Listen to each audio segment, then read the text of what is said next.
بسم الله الهاجس والليل بحرف سراج، قوافي الحزن ذي طوثت لعينه سراج، بالدمع ذي سالم من هو في عمها نتاج، وسبب الحزن في آهات قلبي نضاج. من بعد دكتورنا المعروف أحمد فراج، ذي في رحيل فؤاد وقد خسر كل حاجة.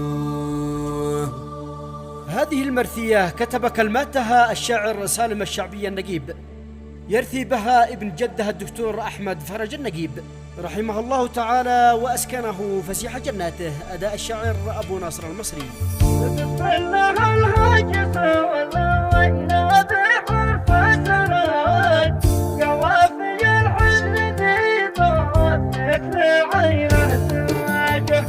بسم الله الهاجس والليل بحرف سراج، قوافي الحزن ذي طفت لعينه سراجه، بالدمع ذي سالم هو في عمها نتاج، وسبب الحزن في آهات قلبي نضاج. الحزن ساكن في أحشائي ووسط المهاج، وفي فؤادي وضع ذا شيد سياجه.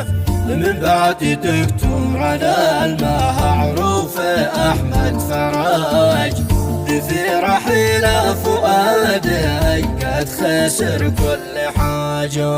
خبر وفاتك ما زلزال للعقل راج، وعمل فؤاد قال ساله وبه تعكر مزاجه. قد خسرته أرض شاب واليمن كل فاج، والربع كامل خسرته ووصفة علاجه. ولا النقيب بعد موته وحزنه اليوم عاد، كل القلب وانتهى من كل قلب ابتهاجه. والكل يبكي وما شهينا بكينا حراج، حنا كما عبد الرحمن قد فقدنا خواجه. كان بالطيب ما شوي ما يحب العواج، ولا يحب شينة الأعمال وكثر العواجه.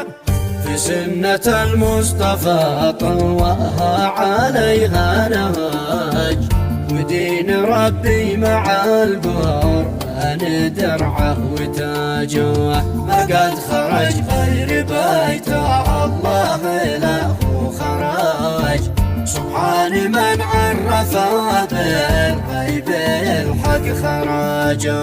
حتى اصطفى الله روحه وهدي بها قد عراج، لجنة الخلد رب الكون على دراجه. واسأله الله بالفردوس أرفع دراج، ويزوجه من بناته الحور نعم الزواج. والختم صلوا على